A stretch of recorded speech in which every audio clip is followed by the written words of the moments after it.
Oh, what's going on, everybody? Welcome to episode 650 of FloWrestling Radio Live. I'm your host, Christian Piles, joined by the trifecta of Oliver the Bear Stone, Stephen Kyle Brackey, and Ben Funky Askren, coming at you on a Thursday, Recruiting Class Rankings Thursday, as we've been calling it for years. It's today. It's finally here. We have the 2021 Recruiting Class Rankings. Excited to talk about that. I let out an accidental burp before, and Kyle is mad at me. He said I did not like that. So there was nothing accidental about that. Allow me to publicly apologize. You projected it. Allow me to apologize. It was very loud in my ear. I wasn't ready for it. Yeah, that's it. I don't like those noises. And we have the earphone, so it's like you're burping. You're right. Like directly into it. Yeah. You're right. It made me mad. That's why I'm taking this time to publicly apologize, not just for you, but in front of America and the world. You know. Like every good coach knows, criticize privately, praise publicly. Apologize nationally. Right, Ben? Apologize. Right, Ben? That's a good one. Never. Apologize never. Good. Yes. That's Leadership 101. Okay, so there's like 50 different things we can do that are going to be fun with recruiting class rankings. Because I want to like go back and look at like 2017 recruiting class rankings and see how those guys have how those different classes have panned out, et cetera, et cetera. So this could be fun. I'm scrolling through 2020, and it's already fun, Christian, because it's like some of these guys are already, for example, currently I'm on number 16, Michigan, and your number 22 overall recruit, Gage Garcia, is already transferring. So they're not going to get even one match out of him. Not even a match. So they can get blowed up quick. So let's look at the 2021 recruiting class rankings. Cool. You can look at them in full. We're not going to read it to you. We would not want to deprive you of that opportunity. But the number one, it was really, I think the decision for who should be the number one class is really, really tough. And it's really, really close. And I think you could kind of go either way with it. But our man, J.D. Rader, has spoken. And he said Penn State, number one, Arizona State, number two. And I think we should just look at these classes. I'm curious for Ben's thought and the kind of the overall team's perspective on the recruiting class rankings for 2021. Yeah, I would say, I mean, this is typical Penn State. It's not a lot of volume. They only have a few guys. And, I think obviously it's played out well for them. I also think it's kind of a dangerous strategy because, you only have really four guys here. If two of the good ones don't pan out, then, you're not going to get a whole lot out of that class. And if we look back to their 2020 class, right, Austin Boone, who was the number, who knows, I don't know if he was going to start, but he was the number 34 overall, right? He's already in the transfer portal. Yeah, that's high. So, yeah. So, I mean, when you do small classes, you have that possibility. Whereas if you go down somewhere like, and this is, again, more typical of what they do, number 4, NC State. I really like their class. They have 9 guys. I've been high on Derek Fields. He just had a really good UWW juniors. They got the 3 New York guys like we talked about yesterday. And then even like one of their unranked guys, Brant Whitaker, he's pretty scrappy. So, when you get 9 guys, and again, so I think Pat Pop's strategies worked out for him, and I think Kale's strategies worked out for him, and it's kind of, we see this strategy out of them almost every single year. So I guess to each their own, you got to kind of pick which one you want. Yeah, so when you look at the Penn State versus Arizona State, which is where I think we should start, Penn State's class, Facundo, number 2 overall, Shane Van Ness, number 4 overall, number 29, Gary Steen, and then Lucas Chakran. And then versus Arizona State's of Richie Figueroa, number 1. Number 8, Kyle Valencia. 77, Carter Dybert. 79, Ramon Ramos. And 96, Max Wilner. So with Arizona State, they have more big border guys. And the number 1 overall. But what's interesting, or what's maybe as we look to differentiate, with Richie Figueroa, I think we're all super high on him. But if you look at lineup synergy, it's sort of a question what happens with him at 125 and 133. Not that there's a question if he will start, although I think with Courtney having 2 years left and Mikhail McGee having 2 years left, ideally you redshirt Richie this year, but then what happens next year? I don't see those guys moving up or changing weights necessarily. I think Richie's a 25-pounder. I think Brandon Courtney's a 25-pounder. So it's just I think, and we've been trying to get a little clarification on the plan. Couldn't get exact clarity on what they're doing, but it does sound like there is a plan in place to make sure no one's on the bench at any point in time. But I don't see the clear path to how they do that through red shirts, etc. So I think that sort of lineup disruption is that Richie's maybe going to take someone out of their ideal weight or take an All-American out of the lineup. You don't get that the full weight of the impact of that recruit. Whereas if he goes into a weight where they have a real need at, say, I don't know, like 49 or 84, then it's a little different. Yeah. Whereas, I mean, 49 to 40, he might be starting next year if he's the number one overall pound-for-pound recruit. Precisely. Yes. Whereas Facundo is going into if he's a 65, which I think he is at least for a little while, he slots in perfectly for Penn State.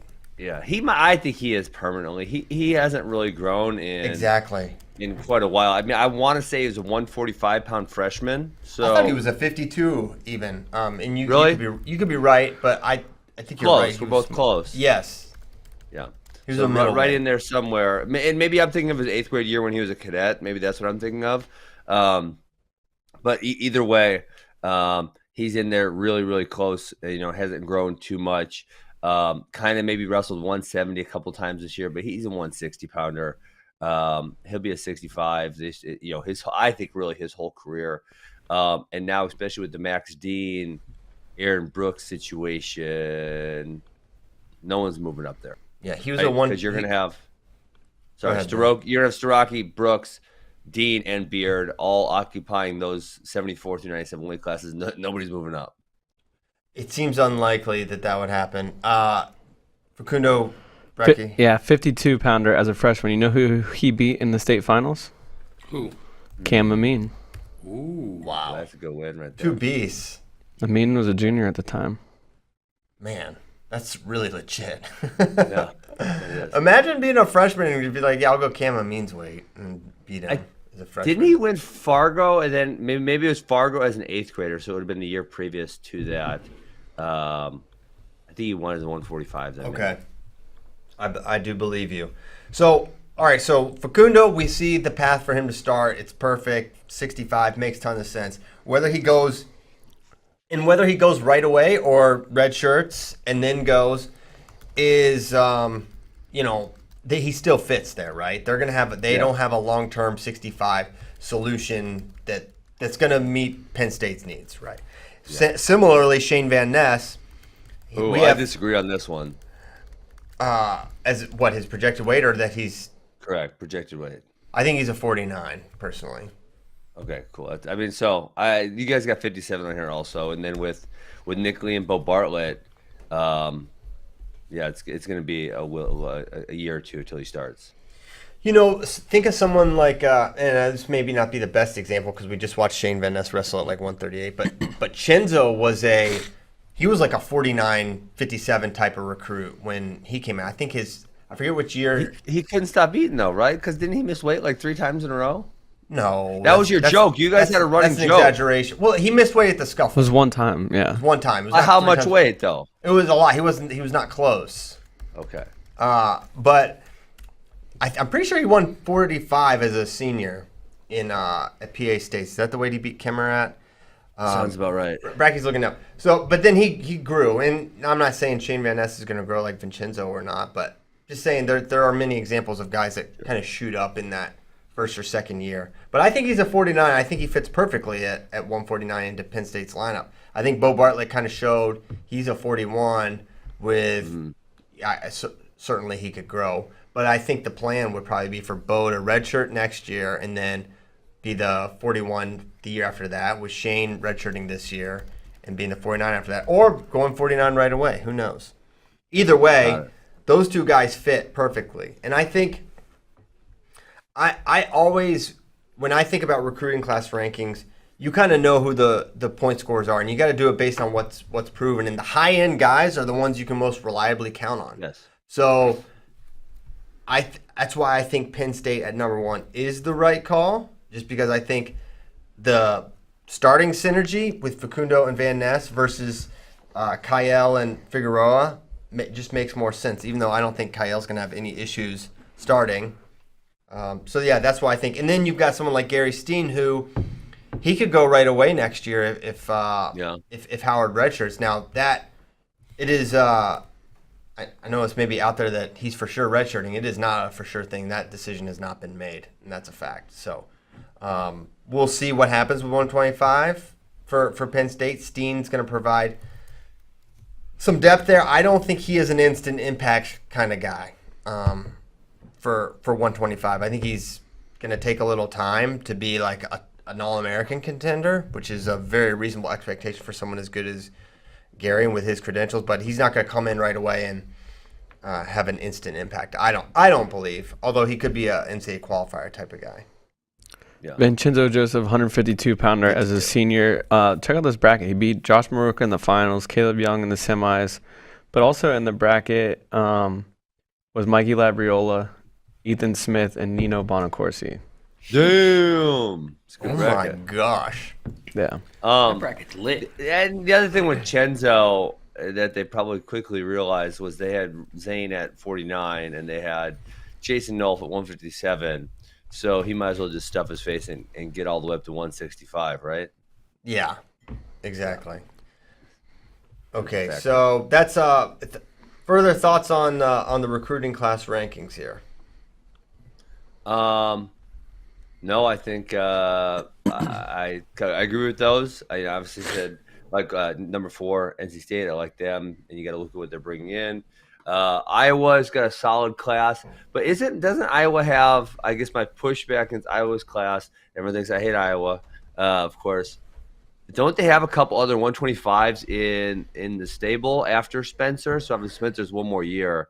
Aren't there a few other good ones there right now? I mean, they have Jesse Ibarra, which I don't know if he's if he's a 25 or a 33. I think that's certainly a question. Well, let me look. You know what? I got the 2020 recruiting class rankings up. Let me see what Iowa had. So he's Iowa also at 33 on the roster. And so is Colin Shriver. Colin Shriver's listed as a 133 as well. And listen, I think when I look at Iowa 25 of the future, I think it's going to be Drake. I think he's going to. Yeah. I think he'll redshirt next year. Spencer will win his 4th, and then Drake will come in, and I think he's going to be a force that very first year for Iowa at 125. And I think Ibarra and Shriver will have to figure it out at 33. Yeah. And I wouldn't be surprised. Thing with Colin, his frame, could he be a 41 eventually? I don't know. He's still wrestling pretty light. Yeah, he wrestled 33. He wrestled 3 matches at 33 this year. I think he wrestled 61 recently. Yes, and the kind of the interesting one here is Wyatt Henson. Yes. What will he do? Because I look back, I did their recruiting depth chart type thing last year, and I had him projected as like a 49, and I think he wrestled Pennsylvania at 45 this year, but then went down to 61 kilos. Yeah, I think he's a 41, and I think for their lineup that is a weight that makes sense for him. Yeah, it makes sense. I would be surprised. I don't understand if he would try to make 33 and be their 33 solution. I think they probably talk him out of that and say, hey, let Shriver and Ibarra figure this out. You go 41. Although I don't know, it is 49. The other guy I was thinking of was Cashman, which he was a Cadet World team member for a year, but I guess he hasn't made much progress, or he's, are we counting him out? What do we think about him? Well, I think that was his main credential as a, and when he made that team, it was kind of a surprise. He was very much. He beat some really good guys to make that team, but then beyond that, I don't think he's had the results. So I think he's a good guy, a good wrestler, but I think for the Iowa standard lightweights, I don't see him ever being the guy they enter at conferences, barring an injury or major change of plans. I wouldn't be surprised if Drake Ayala could beat him right now. Right now. Yeah, he's just not on that level. He's 15-10 in college.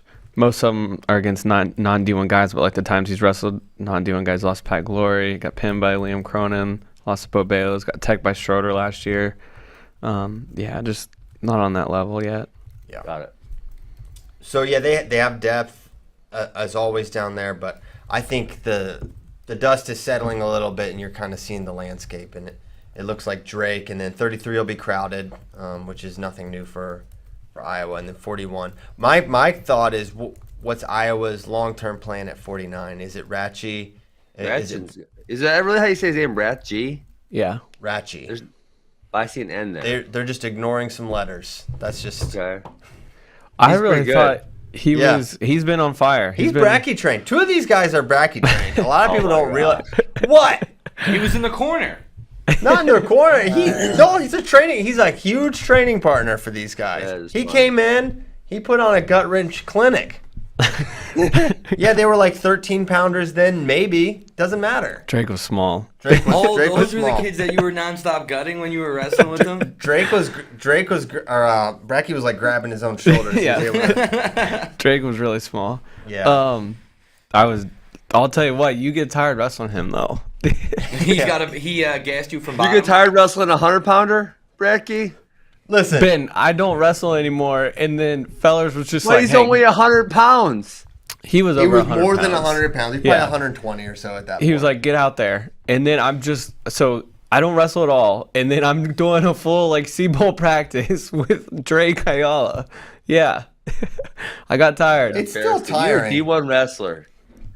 I don't Bracky. wrestle anymore, Ben. Like, it's No, not Ben's like got I'm. a point. What you once did in the past will hold true for the rest of your athletic career. Yeah. No Well, matter No, what I you mean, do you in should there. just be sharp enough to like, all right, tell them like, well, you just keep shooting singles. I'll just keep sprawling on you. Or, when it's a hand fight drill, you just hold their wrists. Like, there's all kinds of tactics. How do you know about that hand fighting getting, trick? dude. He was getting ready for Fargo. I wasn't gonna pull some tricks on him. I was trying to keep up with him. That's funny. But I thought, because Ratchie was at one of those Oklahoma camps, remember last summer? And he was really big. He was like probably 165 then. He was having some of that Oklahoma beef. Yeah. So, and he does play football too, or did. So I think he was like just, bulked up in the off season. But then he went down and wrestled this season at 45, and he's been on fire recently. So maybe he won't be. I kind of thought he'd be the answer at 57, but I'm not sure he'll be that. That's the weight I'm most. If you're an Iowa fan, I think you're the most concerned about. What's their 57 plan long term? Because Young will be gone after this year, and then I'm not sure what happens. Does Brett Lee Reyna or Ratchie go up there? Beyond that, is it an Axmere type of guy? I don't know. Spay is telling us it's Rachi. Okay. Whatever. Spay Rocky. doesn't know nothing. Spay also calls it Yasher Do and Budapest and. Well, that's how it's pronounced. Zielkowski. Okay, extra. Like, get out of here. You're off the show. Yeah, beat it. A beef. Hey, so I thought you guys did this, but I just got a text from someone who wants they want you to add transfers into the recruiting class No. rankings. I thought you guys No. did that. No. You never did that? Maybe it's happened, but Yeah, Willie might have been doing it when he was here, but I don't like it. Yeah, it's Really? not transfer They're not class recruits. rankings. Yeah, it's not transfer class rankings. It's recruiting Someone class new in there. Oh, okay. Whatever. If you guys are who would so be in against there? Do you think I don't- they're I all don't for even Penn know. State, you think? I have Come no on, idea. Ben. You know they're Yeah, ready Penn to State, roll. you could add, obviously add Max Dean, maybe Evan That's Wick big, here that's a big one. soon. Helps. Yeah, what's up Yeah, with that- Evan? that would You're help, too. our Evan Wick correspondent. I know you're not going to give us anything, but I'm not gonna give you anything. okay. Give us, but just something. All right, we'll cut up. It's gonna be Cal Poly or Penn State. All right. Okay, I'm we're gonna give going you. to cut That's off. not enough. We want more. All right, Tyler just cut up. We're not live anymore, so you can just. It's gonna be one of two. I narrowed it down to two places. The other place he's thinking about. No, he's not. It's those two. Okay. Do you think he's going to have fun, or do you think he's going to go surfing? We'll just talk. I don't know what he's gonna choose. I don't know. I legitimately don't know. I have my opinion, but I don't try to put my opinion onto people that are making those decisions. If they really want it, they'll ask for it. And if not, then I want them to do what they want to do. Did he Okay, ask what's for your opinion? I'm asking for it. You already did. I already gave it to him. Oh, Okay. Okay. What about now? Can we have it now? I would You guys like are your funny. opinion on what you think he should do. Yeah. What do you? Yeah. That's what I'm saying. Give us. I'm a asking line. for your opinion. No, won't do it. Okay. Won't do it. Almost Not- had him. You guys are funny. Hey, can we talk about Cornell? No. Cornell has Oh, three. subject change. Try to three get that 120 one. They have 3 125 pounders in the last Perfect. 2 years, and they also have 2 good 133s. So they're also kind of log jammed. down. Yeah, it's kind of crazy. So Vito Arujak can wrestle for 3 more years. 3 more. And Three. you got Vito. I on think the we team accidentally already. said 2 with him and Glory the other day. Glory's 2, Vito 3. That's right. But what about the grad thing though? Because they He can't might have wrestle as to. He graduate. might have to leave if he wants that extra year. If he wants to take that 3rd year, he might have to leave. That's bull. They should make That's an crap. exception. Yeah. What if you just keep failing Ivy League classes? stinks. Yeah, you can do that. Okay. Just do enough to stay eligible, but not Yeah. enough to graduate. Yeah, That sounds awesome. yeah. That's how I would approach school. Or maybe like drop classes right at the end, right before you're about to get the credits, you drop them. Yes. And then they have Greg D, who has 4 years of eligibility remaining. Nice. And then you bring in Unger Cornella. It's crazy. I don't. And he's not in Newman, Provo. right? I forgot Nick about Provo. Provo. Yeah. Yeah, that's what I'm saying. Are they stockpiling draft picks so they can like trade or something? I don't understand. That'd be cool. We should. NCAA should allow We that. should allow trades. They really should. That would be so tremendous. Can you imagine? That would be so bad. Well, the athletes would- Oh man, imagine being a kid and just You're like trade what? it. I think I go to The school athletes here. would have No, to approve you're it. getting I an think the education athletes from have to here now. approve. It'd What? be great. The athletes would have to approve of it, but I think it would be great. Yes. Yeah, I think so too. All right. So yeah, this is interesting. And honestly, I think you could have moved Cornell down further just because of how are Yeah. you fitting all these guys in? How's this gonna happen? You're either messing up someone else's ideal weight that's currently on your team. Yeah, but that being said, when you have 5 guys in the top 57, it's tough to move them too far back. Then you've got Oklahoma State coming in next with Voinovich, Haas, and Travis Mastro. Teague Travis is someone who we talked about a lot over the years, but I'm surprised to see him completely off the big board. Can you give us just the down low on what's been up with Teague?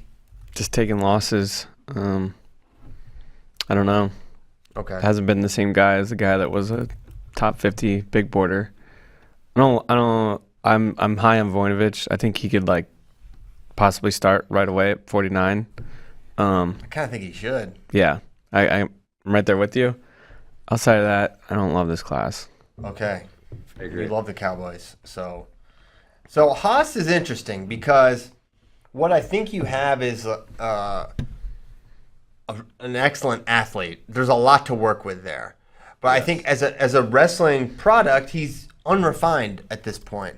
But I feel like that's the point of going to college, and especially a place like Oklahoma State where like technique is so emphasized and leveling him up there. So I think if you take an athlete of his caliber, one, he's going to be an upper weight, a 97 or a heavyweight. I know he just wrestled at 86, which is that's the lowest I've seen him wrestle in his career. Long time, yeah. Yeah, like I think he was wrestling 220 as Probably like a since we freshman. first discovered who he was at Tulsa Nationals like 5 years ago. I remember the first time I saw him was he was in the Oklahoma State room in like 2017, and they're like, he was huge. He clearly was like shaving his face. I'm like, who is that? And they're like, dude, he's an 8th grader. That's Tyler Caldwell's brother. I'm like, what? And so yeah, he's been on the radar ever since. And I think, I don't know. I know Kyle's maybe a little bearish. I think I'm bullish on Kyle Haas. I think over a couple of years, But- look at what they've been able to do. If Ferrari doesn't move up, are you guaranteeing Ferrari's going to move up here? Because if not, then where's he going to go? He's going to go wherever Ferrari doesn't. Right? Okay. I mean, if you're Oklahoma State, don't you say that to him? It's like, listen, if we move him up, then you're a 97, and if not, you go heavyweight.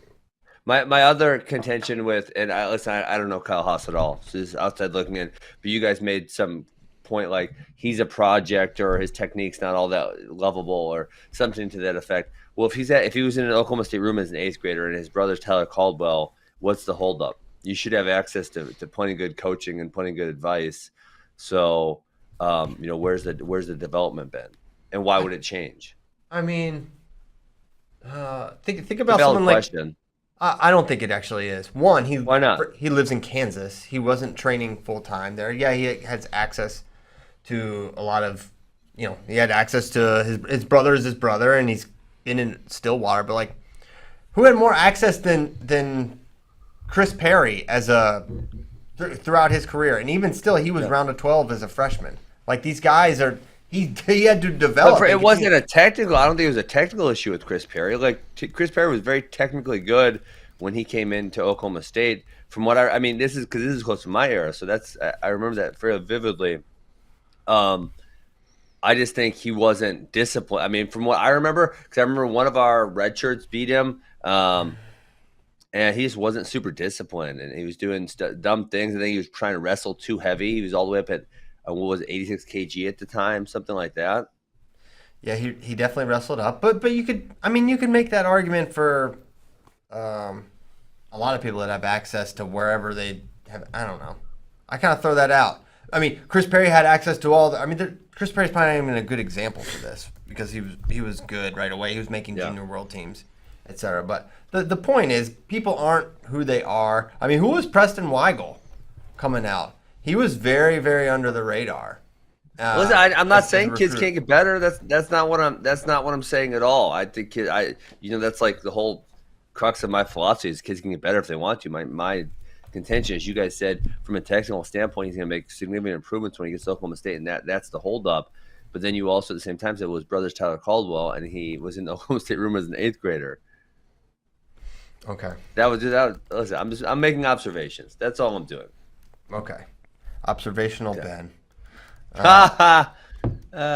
Should be a detective. Oh my gosh, Minnesota brought in all the big boards. If you're looking, hey, I got a problem here. Tegan Jamison, I like this kid at UWW Juniors, but you have him on the recruiting class rankings for Minnesota both of the last 2 years. Oh really? Yeah, you guys have him listed in 2020, and you have him listed in 2021. I wonder if he reclassified. Yeah, that happens sometimes. Younger or older? Yeah, it happens both ways. Younger. Oh, really? He's got 2 ages. Carson Manville just reclassified. What to what? Yeah, I think he's a junior. Yeah, I think he was supposed to be class 2021. Okay. So yeah, it happens. So yeah, you guys have him both the last 2 years, but he's pretty damn good. Yeah. So he was off the big board, so yeah, clearly rose his stock in a year. Projects at 41 out of Texas. Where in Texas is he from? Dallas, no idea. Plano West. I think it was Dallas, yeah. Got it. Brenner, you guys do not have him ranked. It's actually kind of funny because you guys have Brenner at 19 and then Aish at number 20 in your weight class rankings, but you have Aish in the top 100 and not Brenner. Brenner's really impressive. I think he's won 3 Wisconsin state titles. I think he plays at Super 32, but he's pretty damn good. Is he one of your guys? He is not. He wrestles for my friend Jordan Crass. Your friend Jordan Crass. Yes, sir. Okay, so Minnesota's class. Any thoughts there? It's a big class. Yeah, so they do the big classes also. So if you look, a lot of Wisconsin guys too, because Aish is really tough. Also, in the last year they had Spaeth and Skillings from Wisconsin. They were tough. I mean, one thing I see is like they got just last year, Andrew Sparks wasn't in the top 100, and now they got a lot of use out of him this year, 165 pounds for someone who wasn't in the top 100 and then was a true freshman. They also didn't Salazar start at 184? Or am I thinking of a different guy? Owen Webster started. No. Oh, really? Okay, thinking of the wrong guy then. Yeah, so deep class. No one that's really huge standout to me in either one of these classes. Like, going to make a difference as a true freshman type guys. Ben and Tabor could end up being a really nice pickup depending on what Gable decides to do. Yeah. Yeah, he just won. He won Northern Plains. He looked really good. I can't remember. He crushed someone in the finals. I don't recall. Yeah, I like him a lot, and that could end up being really valuable. Like, let's say Gable win the Olympics and says deuces. Even if Gable, possible.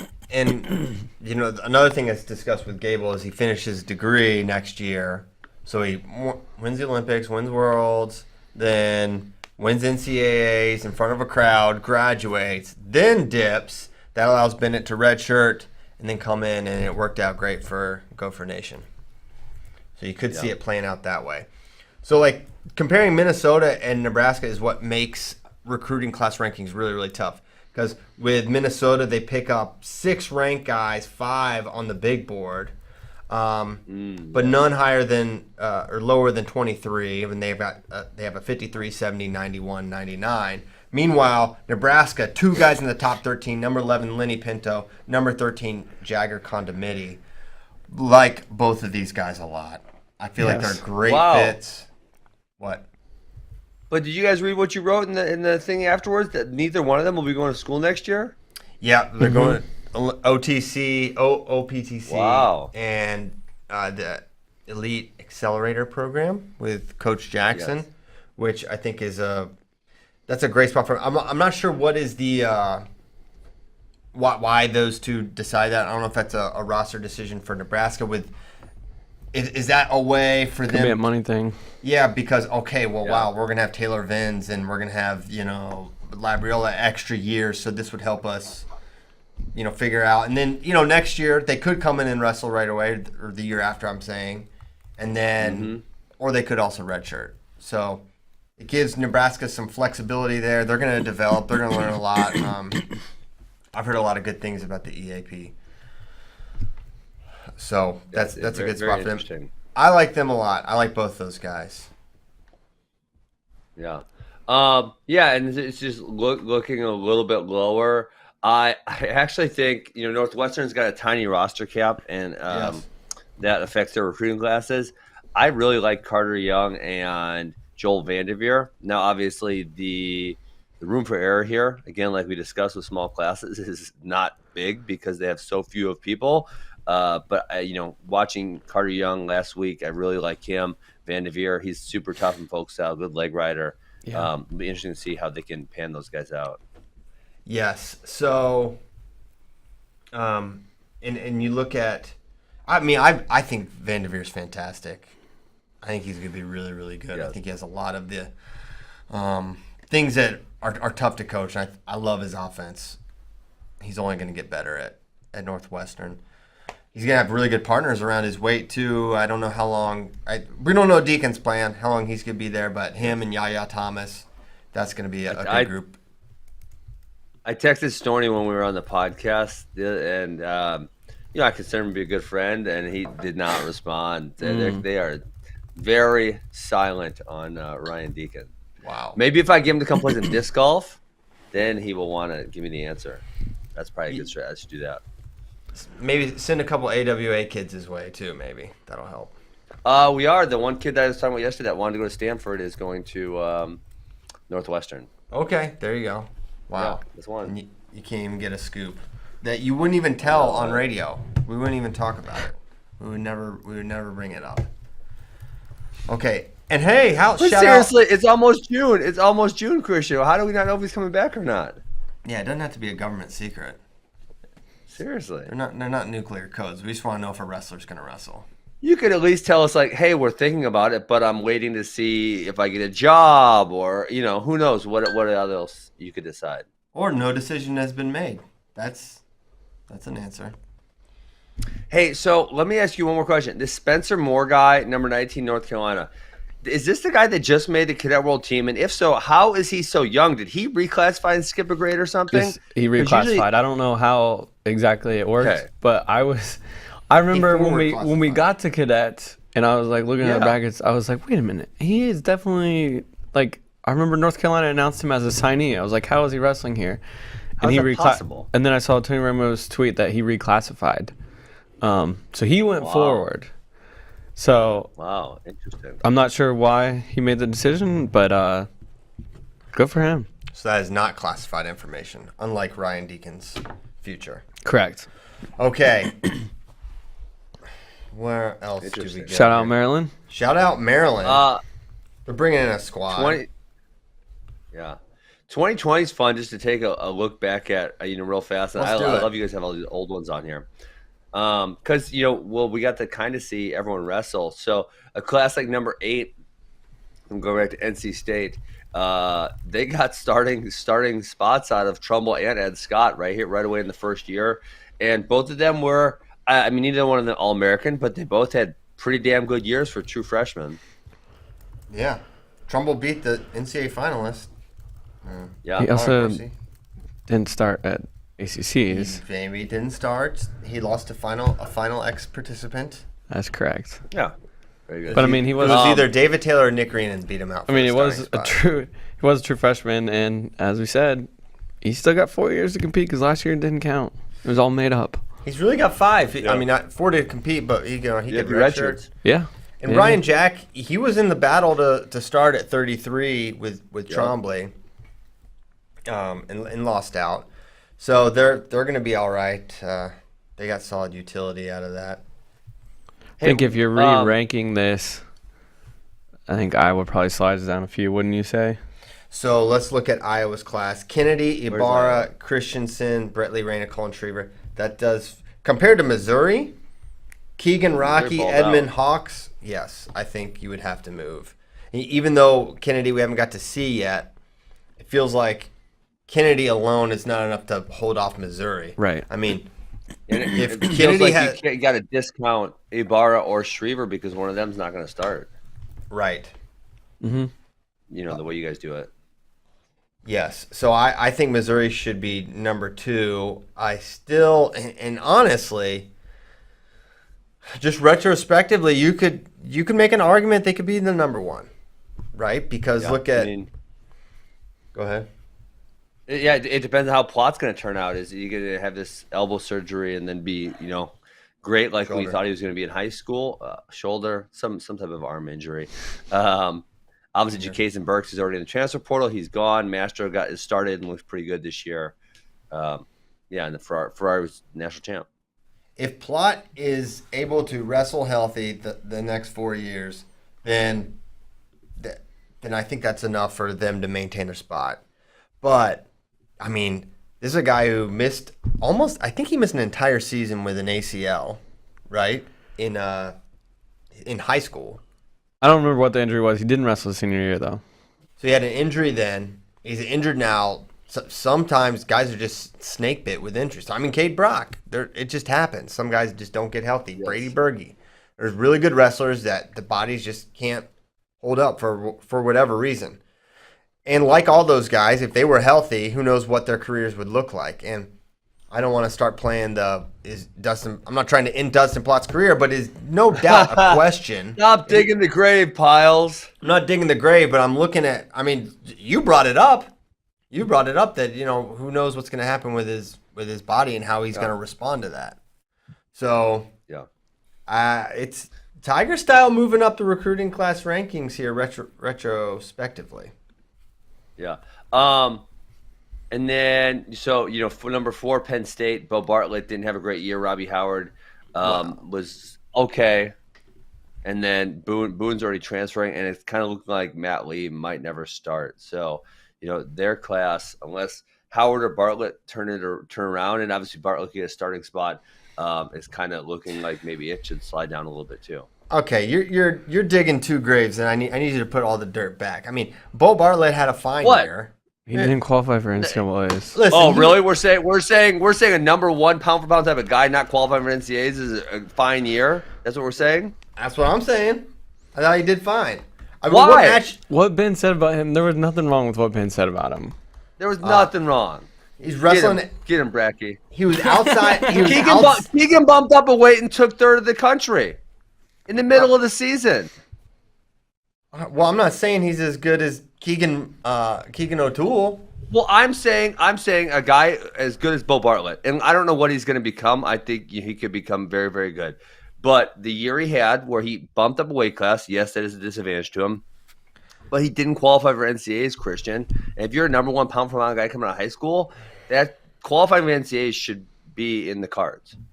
I mean, certainly, but he was up a weight. He lost in overtime to 3rd place Yaya Thomas. He lost by 2 to NCAA finalist Sammy Sasso, and he lost to Michael Blockus, who was top 15 basically all year and even higher at different points.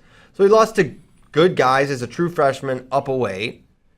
I think he's going to get to redshirt. He'll come back. I think he's an NCAA champion before he graduates. Wow, that's a bold prediction right there. You think that's bold? Do you really? I mean, I'm not trying to champion. be.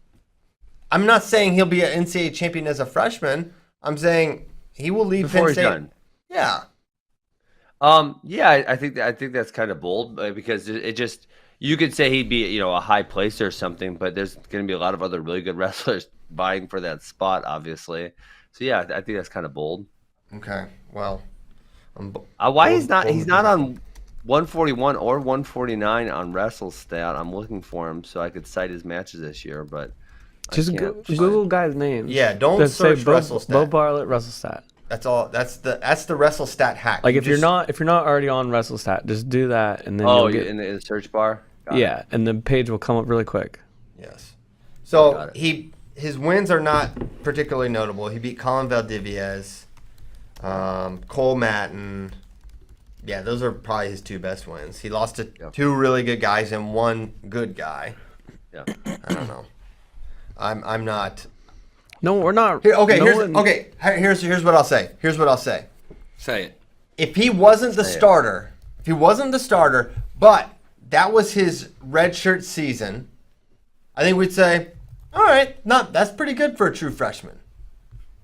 For a guy who remember, they had, what's the thing you get when you're a true freshman or when you're first get it? You get all that training, all the experience. Well, they had a COVID pause. They had all this stuff going on. He didn't get a regular lead up. Now I know that was true at a lot of places, but so here's what I guess here's the point I'm making.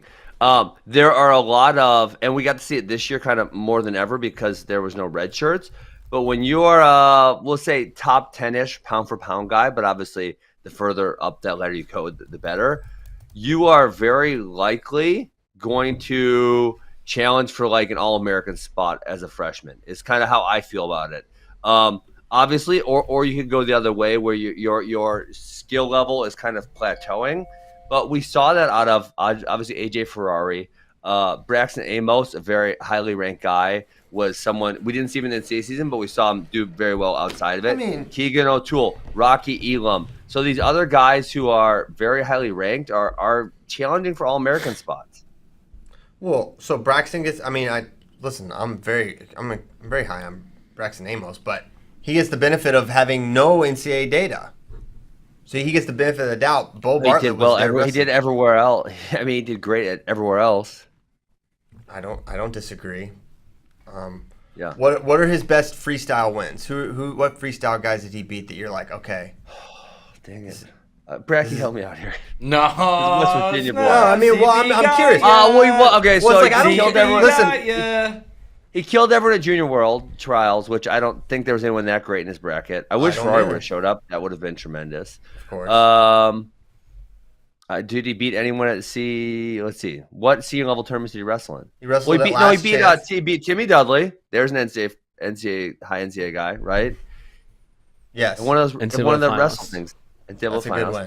DJ Um, Dudley's a very good win. I feel like there was someone else pretty good he beat, and I'm blanking. Did he beat on who it was. Honus or did he lose to Honus? He lost to think he Honus lost in the to last Honus. few seconds. Yeah, and then Yeah.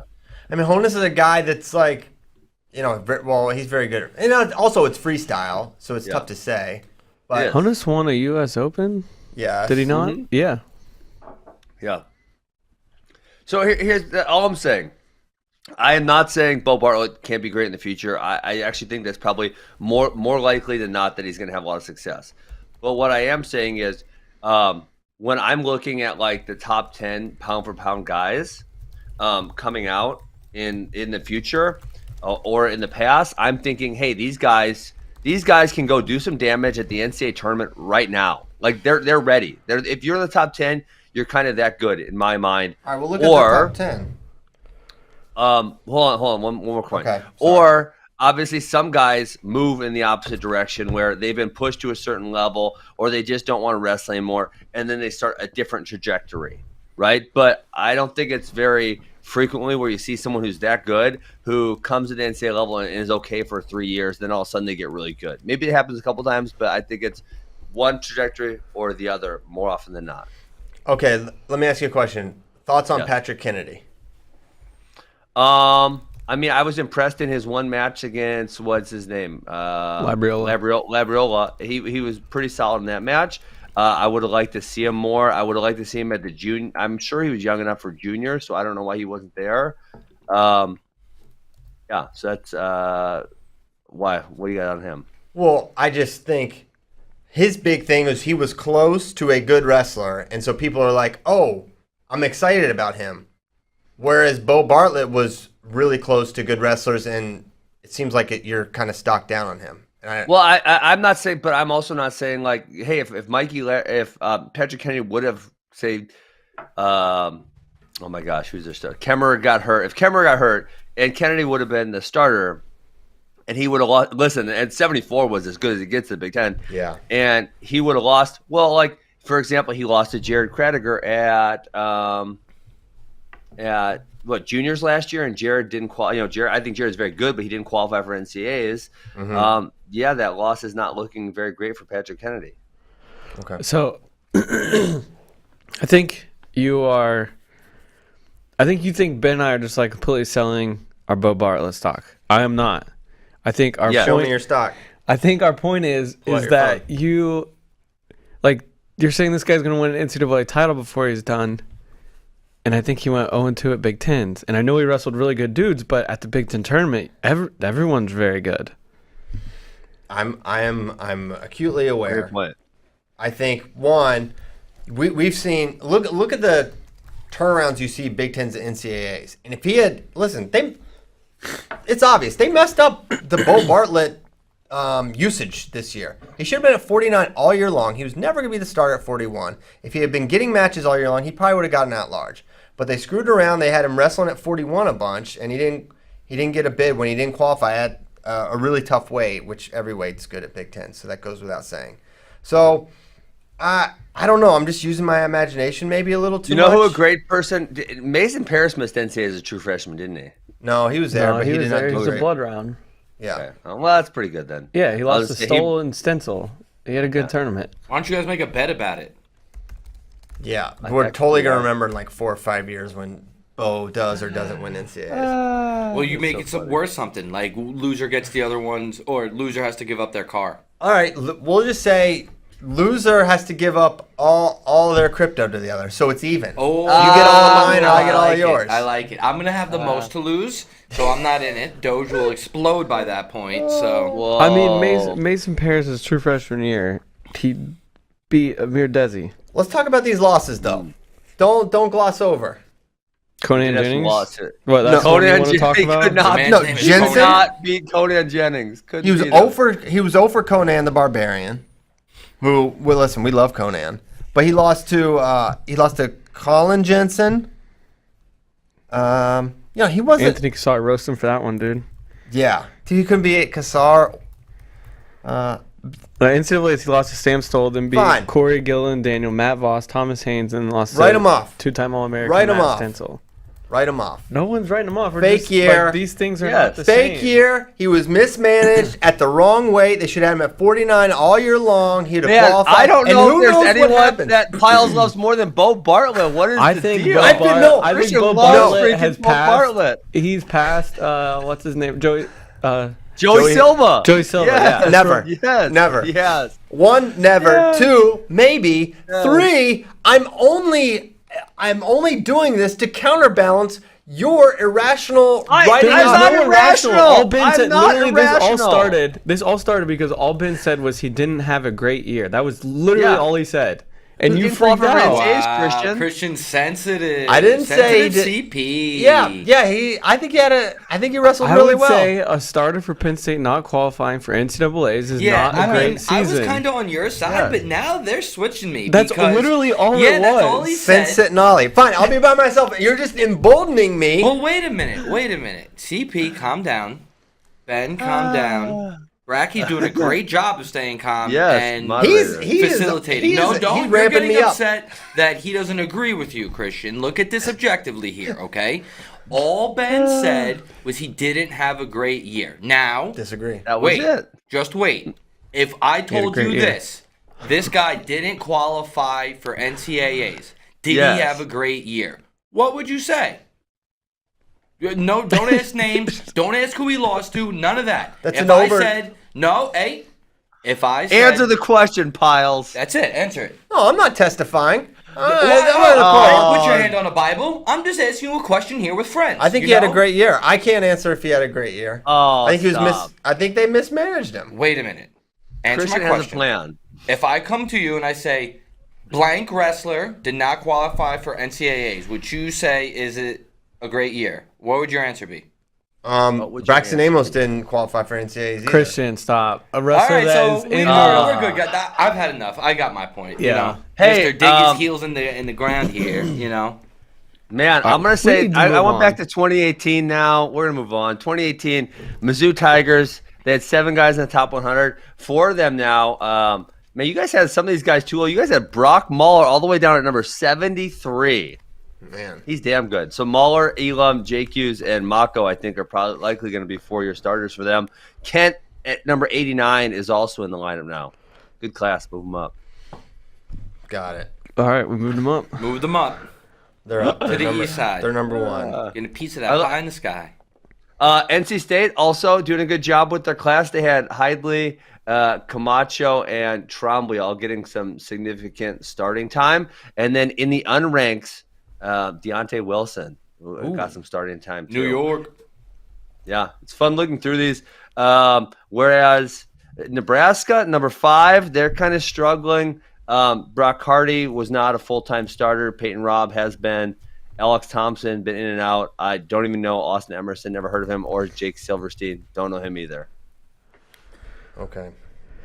What? We're done? We're done? Christian's so mad. Do we want to end the No. show because you're so pissed about Beau Bartlett? All right, No. show's over. Well, you went from Show's 20. over. I Call didn't it. have 2018 pulled up, so I wasn't He's ready. just for taking that. a moment. He's okay. He recovered. Yeah, I'm good. You I'm know good. who's not looking good, Christian? And this would be like what I was talking Don't about. say it. Don't say it. Oh, I'm gonna freaking say it. Number 4, Michigan. So Mason Paris, big thumbs up on that recruit. That was great. Joey Silva, high-level high school guy, and kind of just did one of these, and now we don't even know where he is right now. The rest is So- still unwritten. Yes. To quote, is that Natasha think that's his Bedingfield? fault. I don't know, but that Yeah, song is yeah. awesome. They use it in a lot of commercials. Yeah, the rest is still unwritten for Beau and Joey Silva, who are 2 fantastic wrestlers. It sounds like Joey's going to be back at Michigan. They'll need him. He's really good. Is this He being had serious? You know what? Or are we joking? It's so interesting because Joey although for very different reasons, Joey and Beau had similar freshman campaigns where you could see the glimpses, and they were clearly one of the best 33 guys, right? Joey had Ridge Lovett Is this beat. serious? Is this an SNL skit? Is he being serious right now? I think he is. No, listen. Is he being serious? There's similarities here. Listen, there's similarities. It's like, listen, all you guys all know that Beau Bartlett was one of the 33 best guys out 149 last year. Okay, everyone knows. No, I don't know that. Yes, you do Keep know going. that. Keep going. Make the point. Make the point about Joey Silva, please. Joey finish. Silva, he didn't get to wrestle because of issues for much of the year. It was just like a Big Ten entry, and he was right there in his matches. He had Ridge Lovett beat, and then Ridge Lovett did Ridge Lovett things and bombed him with like no time left or like 0.1 seconds and beat him to qualify. Ridge is really good. Everyone thinks Ridge is really good. He was right there with him. He lost the match. He didn't qualify. Whose fault is that? He couldn't wrestle like all the other matches. In this case, the difference is it was Silva's fault he couldn't wrestle, and previous Beau was being weighed in at 141, which I don't know why that decision. Wait, so then, but are you making the case that the trajectory of Beau Bartlett's going to follow that of Joey Silva, or what trajectory? What are you making here? What point?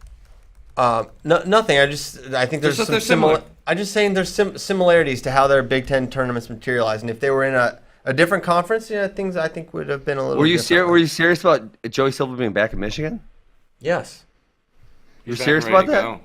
I am serious. That was not an April Fool's joke. Oh, okay. I thought you were running a bit here on us. There's no bit. So you know who the 33 seed was at NCAA's at 149? Doesn't matter. It was Cameron Hunsaker from Utah Valley. Mm-hmm. You know who he beat this year? Or last year? Beau Jay Bartlett. Navis. Jay Navis. Oh. Okay. Boom. Okay. We're all jacked up this year. Yeah, Well, I'm just saying, you said he was one of the 33 best, one of the 33 best guys in the bracket. Bartlett had chances to beat All-Americans. Yo, don't you give up, CP. This guy beat an All-American. I'm back on your side. You heard me, but I'm No, back listen. on your side. Ollie, they're actually trying to say I know, I agree with you now. that Beau wouldn't be one of the 33 best. That is I just never like, said that. I Y'all never are said clowns. that. You're like the guy in the Facebook chat who said this Wrestling Matters podcast. He said, let me find it. He said that if Wrestling does matter. I agree with that. I love wrestling. It matters. he won junior spot and would have placed if he qualified for NCAA's. Well, I didn't say he would have played. No, you said national champ. He will be. World champ. I think he will be. National. If I would have qualified for NCAA's, I would have placed too. There's a chance he'll would've be a national qualified- champ. I'm just not going to guarantee it like you did. I mean, I'd give him, I'd give him a decent chance if I had to break down. do a One, breakdown. no, they didn't No, guarantee- you said Hold he on. had no shot, pretty much. I You've been said, sending bad and juju. also, Ben said it was bold. 2, I said I think he will be. I didn't say I guarantee. No, Beau you Bartlett will be guaranteed a it. national- You I didn't guaranteed guarantee it. Roll back the tape. Ollie? Roll back the tape. Ben, you're wrong. CP's right. Put your Bitcoin where your mouth is. Yeah. It's also man, you just not don't wanna get crazy fired. for me to say that I don't know that Beau Bartlett was one of the 33 best 49-pounders in the country when his best win at 49, It's which called we've said that he would, discernment. his best win The at eyeball. 49 Best win. this year was against Cole Matton. So I'm supposed to say that a guy who was undersized for 49 with his best win over Cole Matton is 100% one of the 33 best guys in the country at the weight. I won't do it. Whoa. I will, and I have, and I shall. All right, can we just move on from Beau I want to Bartlett? move on. 2018, Penn State, number 1. This was an all-time recruiting class. Aaron Brooks, he panned out. Roman Bravo Young, he panned out. Michael Beard, he's in the middle somewhere. But then All-American. He's He's an a All-American. freshman. He's an All-American. He's He panning out. He panned out. Gavin Teasdale, he's obviously nowhere to be found. Joe Lee's not having such a good run at it. Teskey is panning out at another place, and Seth Nevels is not a starter. So, interesting mix. And again, this is kind of why I said with the depth, they had great depth here. They have 7 really good recruits. 3 of them are not panning out. One of them is not panning out for them, and then 3 of them are panning out. That's why you need a bunch of recruits, I think. Yeah. Some people go with all right, get a couple really high recruits. Some people just go volume. They just went a volume of really high recruits in 2018. Yes, that was a huge That's an part. interesting strategy.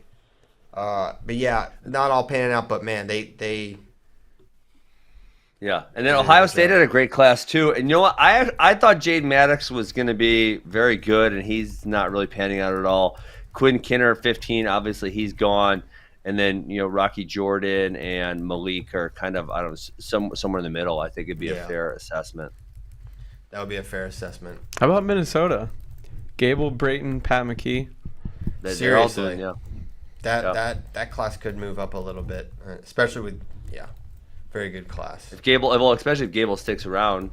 Yeah, if they get 4 years of him starting, that's big time. Let's look at some of these that are further down. Yeah. Princeton with Pat Glory, Quincy Monday. That's been great.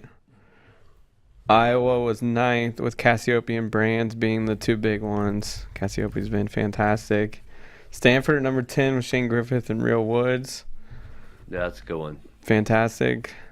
Iowa State with David Carr. Good job. Oklahoma State was 12. Travis Whitlake is the big name there. Ooh, North Carolina. I love looking at these old rings. Ooh. All right. How about 2017? Can we do that too? Let's look at the top of Wait, 2017. I want to get to some other stuff. Can we save some of this? Save Nope. it. All right, fine. Oh, Ben don't want No, to. say no. We're going through all the years. Ben freaking loves recruiting class rankings. I love do. it. No, I told you I loved them. Number 1, Cornell. Vito and Yanni. They're getting my it gosh. done, baby. They Yeah, are. They're holding it down. Doing a good job. The rest of that class is not OP really holding it down. so much production out of them. Iowa's class looking pretty good. Spencer Lee, Jacob Warner, Max Murin, all 4-year starters. Yes, super solid. Luke Troy, he was a beast, but he did he ever even wrestle for them? I don't Not think. to my knowledge. Yeah. He didn't He was start. good though. Penn State, Nick Lee, Brady Berge, Jared Verclaren. Pretty good class. So good. You're really only getting production out of one guy, though, Nick Lee. Verclaren was, what? Did he qualified one time? If you had... yes, qualified one time. No, I don't know. I think we all kind of knew where Jared would be collegiately. Really? Right? For a one-time qualifier, you shouldn't give him very many points for that for recruiting then. For Penn State. Well, I didn't give him any. In my mind, I didn't. Okay. And Berge never All-American. Singletary, Romero, Smith. Yeah, so you guys got transfers on it because T-Sean Campbell and Dayton Racer. I said that Willie used to list them. I'm not sure how much they actually factored into the rankings. Like, did this school get bumped up because they had, these two transfers? Looking at them, it doesn't really look like it. I think it's just kind of like information there for you. Got it. You know who should get bumped up here? Number 7, Virginia Tech, Mekhi Lewis, Hunter Bolin. Yes, when I put these in the doc, I did look at that. They should go up big time. Serious Good job, points. Hokies. Yeah, Bolin was definitely, 50. Number 50 on the big board is not insignificant, but what he's been is been pretty freaking awesome. Yeah, he's going to likely be 4-time All-American, right? No, he definitely didn't place his because he went as a true. He went as a true freshman. Year. Yeah. Oh, got it. Number 12, Arizona State, and obviously Norfleet, they got production out, but then Brandon Courtney, they're likely going to get a bunch of high finishes out of. It looks that way. He's got 2 years to go, and he looked great all last year. Very solid. Mm-hmm. All right. Okay, I could be done. There's not much out of the rest of these 2017s. Austin DeSanto, Drexel, give them a whole bunch of points. Ouch. What about Missouri? You're awfully quiet about number 16 Missouri. Ooh, no one said anything about Alan that. Hart. Alan Hart, yeah. Just hang the hat on Alan Hart. Alan Hart. Oh. Rashka's panned out in terms of stump grinding for you. He's going to be he was out for 2 years with back surgery, so broken back. It's not ideal. That is suboptimal. Jared Campbell, I don't even think he made it a year. If I recall. Yeah, he was something. My last memory of him was him cutting promos against Gable Steveson and saying that Gable Steveson was ducking him at tournaments. Really? Oh, dude. that. He used to try to make so he would go to like junior duels, and Gable's like on the world team, like at the OTC training, and he's like, "Why aren't you here, Gable? Why aren't you here?" He's like cutting these promos in the parking lot of like the convention center in Tulsa.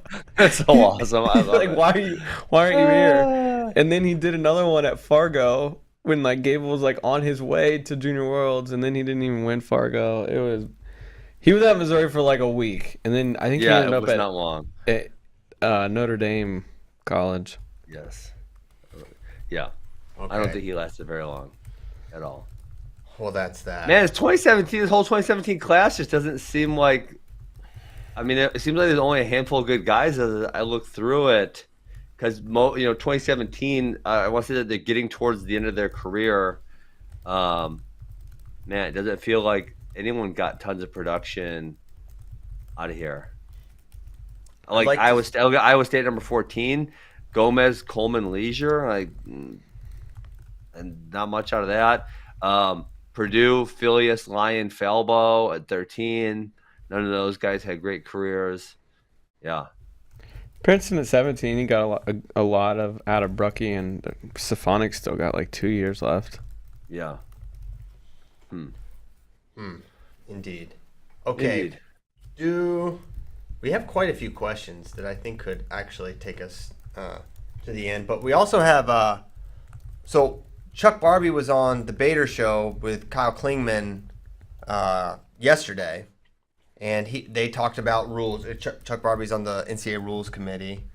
I think he's like maybe the head or the chairman. He's like rules interpreter. He's big time. Like, yeah, big time NCAA rules guy. So Kyle asked him about various rules and rule changes, and particularly our favorite topic of discussion, the step out. So why don't we hear from Chuck, and then we can discuss. Careful about over tweaking things too much. Is a step-out rule worth a point a viable option? Well, I would say anything's a viable option if the Rules Committee looked at all sides of the issue and determined. So I don't set the rules. I'm on the Rules Committee. I don't vote.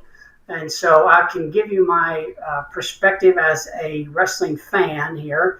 As a wrestling fan, I think that, no, the push-out trades one level of subjectivity for another. And so the push-out can and will, and it has been proven to encourage pushing. If you look at freestyle wrestling, which is not what we want. What we have in NCAA wrestling now penalizes pushing out. All right? And so we have a rule set in which it used to be, Kyle, if you remember, again, back to 10-11 or something, you could go out of bounds with impunity. That referee didn't have to do one thing. Now, they might call stalling, they might not, who knows. Now, the wrestlers know, good, bad, or indifferent, if they go out of bounds in the neutral position, there will be a call made. And you are going to have to be the decider in what call is made, all right? So if you force an unnecessary restart in the neutral position, you will get called for stalling. Do we apply that 100% objectively and perfectly? No, it's impossible to do that. But the wrestlers know. Yeah. Both. So I just I'm so mad. I'm making notes over here because I'm gonna F and flip out piles. flip out. That was dude. that was shenanigans, Chuck Barbie. What are you watching? What are you watching? Okay, here are the notes that I took. Here, Let me hear 'em. I missed the first one because I pulled out my notepad and I'm like, okay, there's just too much crap in here. I need to write it down. The first one was equal levels of subjectivity. No, there's not. In freestyle, if somebody steps out, it's a point. There are some rules in freestyle I don't like, but there is no subjectivity to a step out unless you want to count the grounding rule. And you guys know I want to do away with the grounding rule. And the grounding rule is not an issue of interpretation. Everyone knows when someone's grounded, by and large. We had the Gilman debacle. Yeah. But when someone drops down, it's like, if you shove them out, it's not going to be one. So, but I would do away with that also. So I would do away with all subjectivity if we're in the neutral position and there is a push out. It is in fact a point. Mm-hmm. So that was shenanigans, Chuck Barbie. That's a lie. We have rules penalizing pushing in folk style wrestling. Yeah, I don't think that's the case. I think you just made that one up. I mean, I know they say if you push them out, it's supposed to be a penalty, but that doesn't usually get called ever. No. We know if there will be a call made if someone goes out of bounds. Also, completely untrue. I think that probably happened about 20% of the time someone went out this year. There was more of this gimmick, like there was action than anything else by a very long shot. And the last one is if you force an unnecessary restart. Again, this is highly subjective because who forces an unnecessary restart? And again, this call action was made more than anything by a very, very long shot.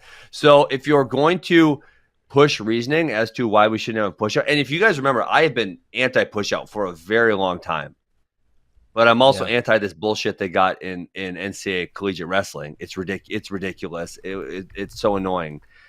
But if you want to justify it, get some good justification because that was not good justification.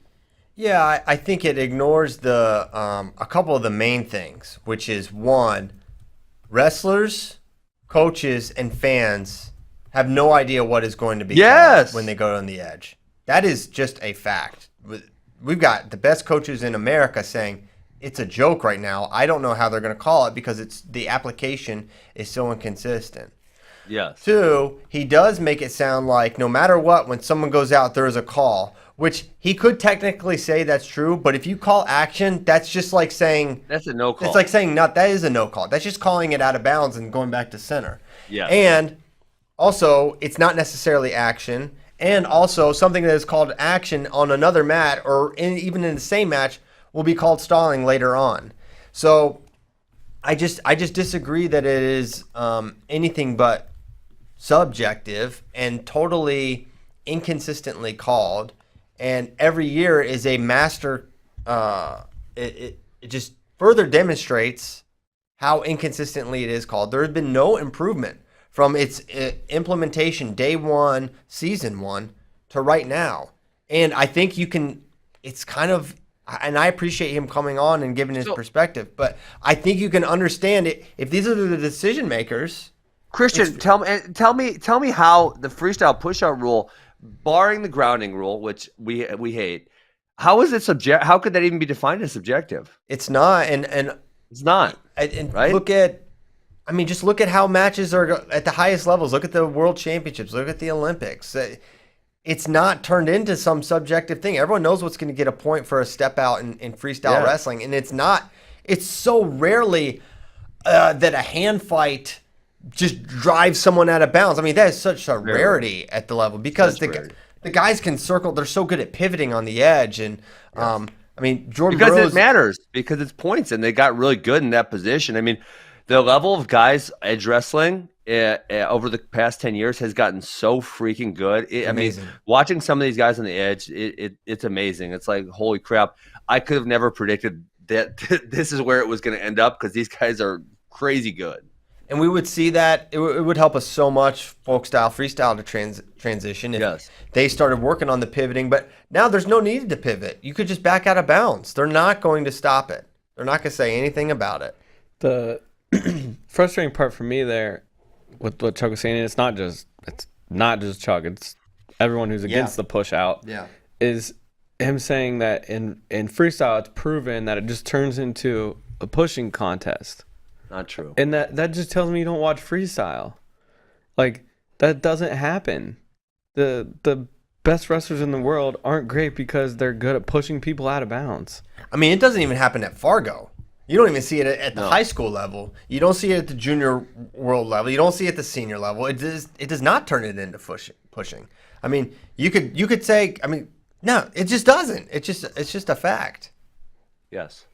Yeah, I mean, I've been against the push out rule for a long time, and I wouldn't if I had a different choice. But right now, I'm choosing between current status of stalling on the edge and push out rule. Push out rule is clearly a better option. If those are our two options, push out is very clearly a much better option. And then I guess the other thing I would say about I would call them mandatory stalling sentences in NCAA folk style wrestling is it almost eliminates all the real stalling. So someone can just stall, but if they're not dropping down to a leg, getting pushed out, these other things, then they're not getting called for stalling. And that, like, I hate that part of it too. It's really annoying. Yeah, there's the real stalling is rarely called, and if it's not outlined, you have to count to something or something that's super like specified. They're ignoring the regular stalling. Man, I feel like if I was an official, I would be pushing so hard for a step out. Yeah, that would just make your life so much easier because they're not on the same page at all.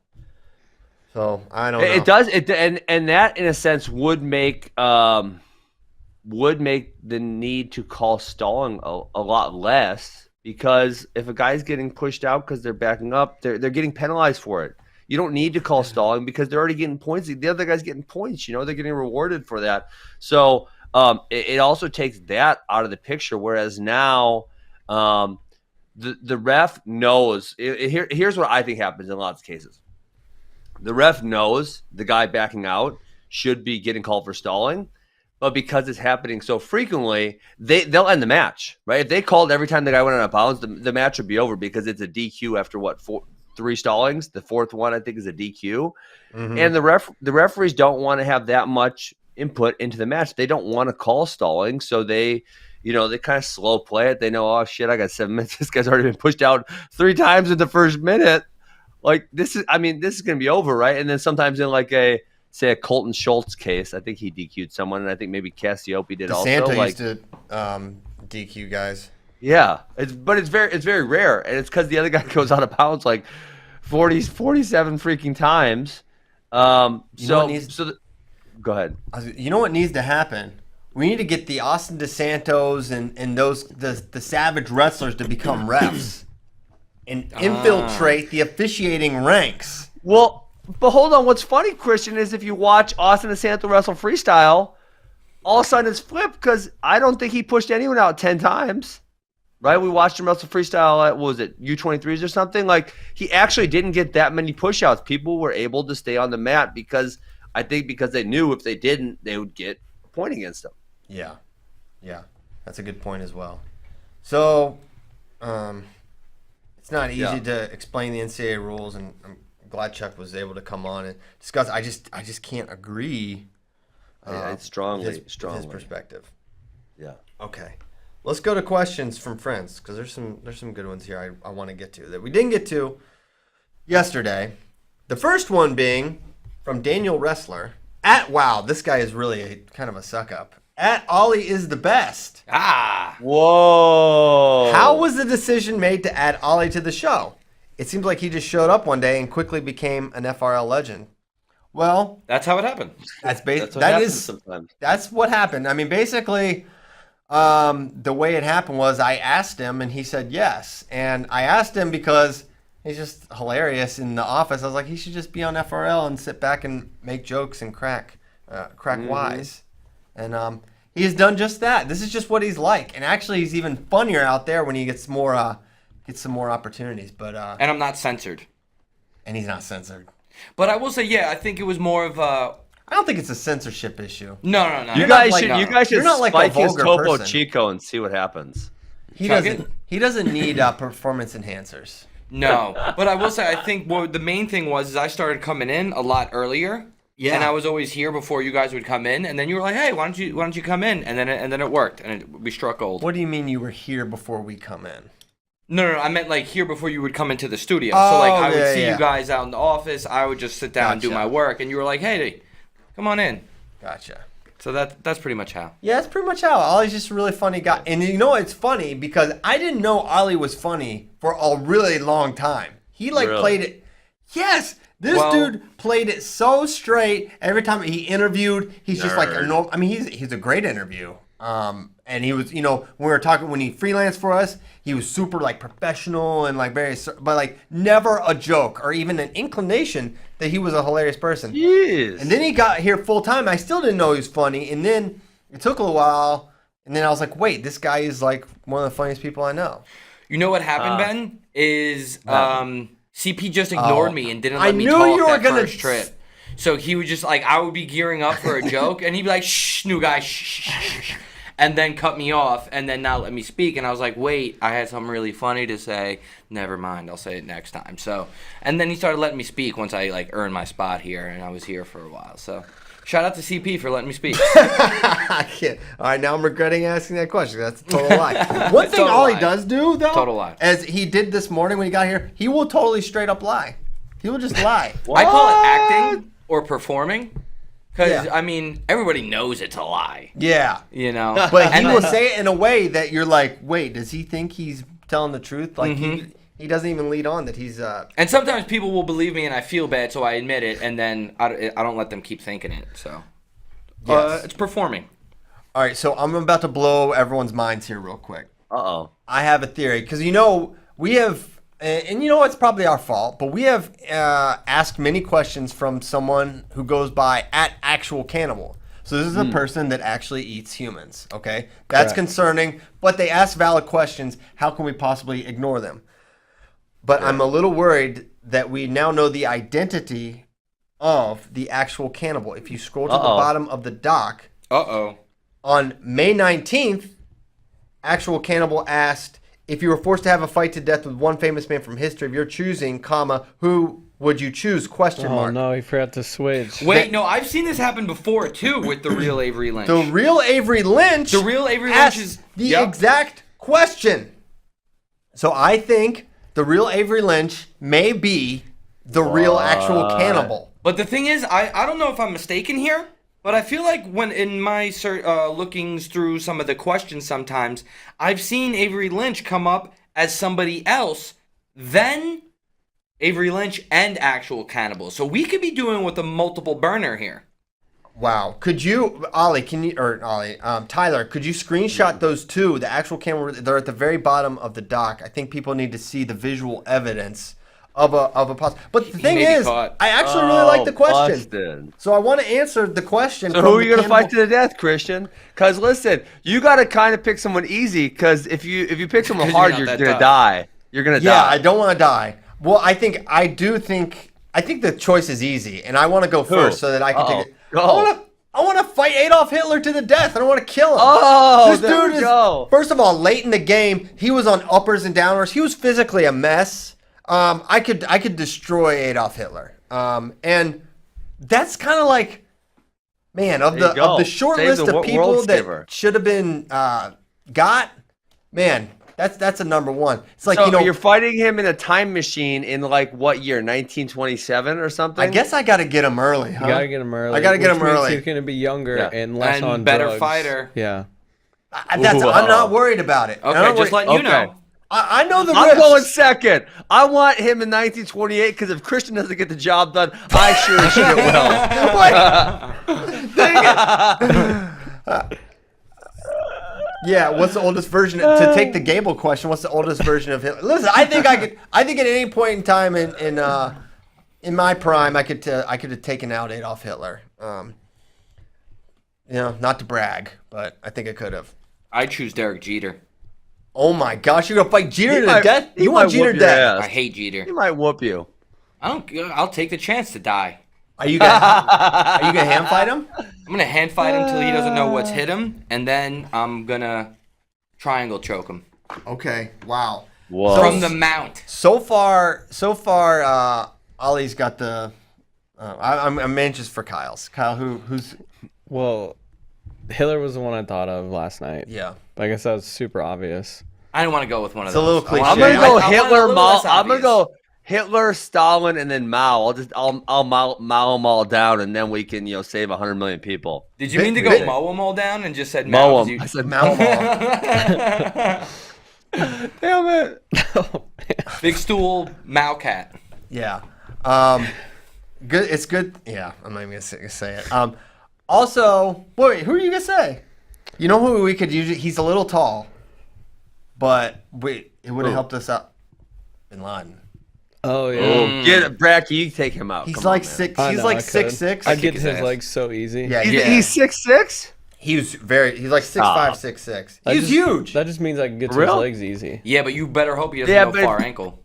Yeah, because if you gassed out fighting Drake Ayala at 120 pounds. Oh my gosh, that was. Osama might have something for you. He was 6'5". Out of shape, Kyle. We were on a road trip. Are you in so shape, if you Kyle, gotta now? fight Osama bin Laden, you're getting in shape to give him the business. Yeah, heck yeah, for America. You gotta do it for America. I'm doing it for God and country, absolutely. Yeah, I think we kind of sound like Team America right now. Team America. I don't. Yeah, listen, you're saving a lot of lives if you kill Adolf Hitler, and many of them not American. And if we're not just going Team America, I might make sure Brian Gutekunst can never be the general manager of the Green Bay Packers. I was trying to think of something like that for the Mets, and I hate Jeter, so that one was that. But yeah, that's a good one too. Oh wow, Kyle. Okay. Next question. That was a good question. That was a great question. Did we ever show the thing? Did we ever show the tweets? Yeah, there we are. Look at this. If you're watching on the video, you can now see. Wait, but who's really who? Because it's the real Avery Lynch, an actual cannibal. So that's a really good hint that it is the same person. Avery Lynch. It's obviously the same person. They got the exact same. They copy and pasted. No, they just thought alike. Avery Lynch is an actual cannibal. I think Avery Lynch is probably fake too, though. Yeah, I think so. Because if you have to say you're the real, although our previous president was a real Donald Trump, so that was his Twitter handle. So, but he doesn't have that. Well, the thing is this, guys. Avery Lynch is a musical artist. If you Google Avery Lynch, it's she sings songs such as "Holding My Own Hand," "Out of Love with You," "All I Need." She doesn't capitalize any. Oh no, "Out of Love" is capitalized, but it was bothering me how her songs aren't capitalized. Okay, at Ben Askren, what is your beverage of choice when going to the bar with the homies? I don't drink. Have you ever been? Well, I think that was the I saw. point. Yeah, he wants to know what you drink, and I also want to know: have you ever been to the bar with the homies? Of course. I'm just saying. It doesn't. So gotta listen, be- I What you was like drinking, the all-time fool? DD. Water. Just water, not even a sarsaparilla. Maybe a Red Bull. I mean, maybe a couple Red Bulls. Not, but if you're saying what am I more likely to have? It's just water. Nice and Water. simple. Yeah, I was the all-time DD at Missouri. I mean, I was out there for a good time. These guys didn't like me sometimes though, because I got the receipts in the morning. I'm not drinking, so I remember everything that happened. You're one of those guys. I can remind them, hey, you know what happened last night, and they're like, I don't want to remember, and I'm like, well, guess what? I remembered. I can tell you exactly what happened last night, and they didn't want. Dylan would do the same for us. I wonder if Dylan Heavy did the Chevy's exact were same involved. thing. Oh, really? Dylan never Yeah, drank, and he would always like be the DD. I don't know if he has his license yet, but he would always get us home safely, and yeah, he would. But the thing is, he was doing just as ridiculous stuff as us, and he wasn't even drunk. So I don't know what's worse. Well, you got to fit in, because if you act like a square over there in the corner, then it's not going to work. So you got to act, like your guys you're hanging out with. They know you don't drink, and they're obviously cool with that, and they like that you're their DD, and you know what, you could probably keep them out of trouble or whatever else you need to do. But everyone else around, like, you're gonna act kind of suspicious if you're not fitting in. So you gotta fit in a little bit. Hey, you know what? You're sounding like you got some good experience at this. We just decided for my birthday we're going out to the club in Austin getting bottle service. CP's coming. What club? First of all, and what? then- What's a club? I'm coming for bottle service. Let's go. So Ben's in there. Yeah, Ben's in there. It's gonna be lit. It's gonna be lit. All the listeners are invited too. Real talk. Are there clubs in Austin? There has to be. So you don't know. I don't know. There has to be someone that offers bottle service in this city. There has to be. I don't disagree. 100%. but- Somewhere on 6th Street does, I'm sure. Oh, we're going to Dirty Six, Ben. Oh my gosh. Yeah. Dude, Lit. Dirty Six never been dirtier. I hope it's a little better. Last time I No, was it's a on little there- better. See, what happens is when there's less partiers out there, and I just noticed this because my mom was like, hey, I want to actually, I just want to kind of take in the sights, so we just did a little walk on it. And it's a little bit better when the partiers are present because the sketchiness gets watered down. Yeah, they kind of moves it back. Yeah, and it gets diluted. But if you go there during the day or like during Corona when it was like completely empty, it's only sketchy stuff going on. Yeah. So you gotta be careful. There's like a 38% chance you get peed on or something. Yeah, It's a not lot great. of pee. There's mad pee on Yeah. 6th Street. Yeah, not good. But yeah, But kind of lit. I'm not gonna get political there. Don't get political. No, I didn't. I just. I thought backed away. didn't they just ban tents though? Yes. In Austin? Didn't that Yes. happen? The people have spoken. Democracy. Let's not get political. That's not political. I didn't take a side. I just said the people have spoken. We're talking politics, no politics. No, there was a vote. One side I just voted said more no than the other politics, side. and now you're talking about votes. Well, we're democracy. We're talking about democracy here. Yeah. Okay. We got maybe time for one more question, even though it's 9:45. I want you to ask the Southeast Wrestling one. You ask it. Okay, for C piles only. In your opinion, what is holding VHSL wrestling back? Well, Virginia High was School League. VHSL? Virginia High School League. I don't That know. wrestling we saw in the semifinal. Listen. Well, I'm not one, naming names. that wouldn't happen If there weren't 17 if there weren't classes. 17 classes. So that's what you. I've never. I'll be honest. That needs to stop. Real talk. Buffalo Gap was single A. I never saw a semifinal that resembled that one that we watched, Ollie. I don't So know. you go from 6 It's the down to first 3 round. is the first thing, and that should be like a regionals match. Now I'm not saying I didn't see some stuff. I saw some things that you don't see much at the NC2A tournament, but I think you got to get down to a couple classes, and if it's all about coaching, right? If you have the right coaching and good organization. That's what's gonna bring out the kids. It's not kids aren't just going to spontaneously wrestle and be good at wrestling. You've got to have leadership and adults that know how to do it. But that would be a couple of the things. That'd be a longer. I thought you were gonna ask the other Southeast wrestling question. Which one? How many physical contests can CP beat Stephen Kyle Brackey in?